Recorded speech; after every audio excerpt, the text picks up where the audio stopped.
This is the absolute middle of winter, so there aren't any blooms to display, but one of the things that is a sort of feature of the garden is the hedge behind me. It's a tapestry hedge, trying to use contrasting colours and texture to some extent to make it of interest, and at the same time it's very useful for blocking the wind.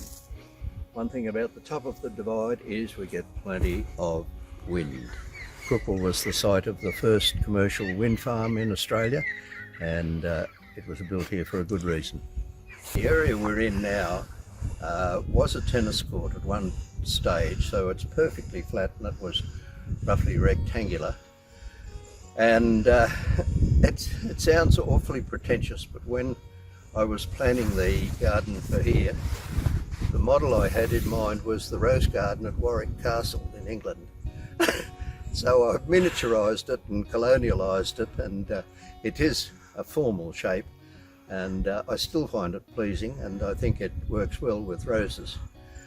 And on my left, one of the things that has been very useful for blocking the wind and protecting the garden is the stone wall. It was something that I did very early on, a necessity to keep the plants protected.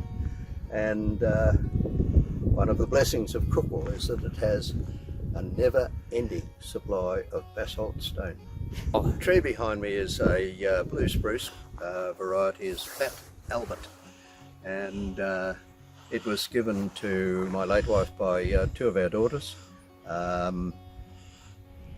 Blue spruces are supposed to grow very slowly, but nobody told this one, and it's grown like billio, and I have had to clip it to stop it coming out onto the path too much, but it is a lovely tree and somewhat of a feature in the garden. Like every small boy, it was my vegetables were my introduction to gardening, and I can remember planting lettuce probably about 1944, and when I came here, it was the first thing that I did was to establish a couple of gardens here for vegetables. The absolute feature for me for Crookwell are the way the root vegetables grow here. Carrots, turnips, parsnips. I've lived in a lot of places, and here they are the best I've grown in the whole of my life.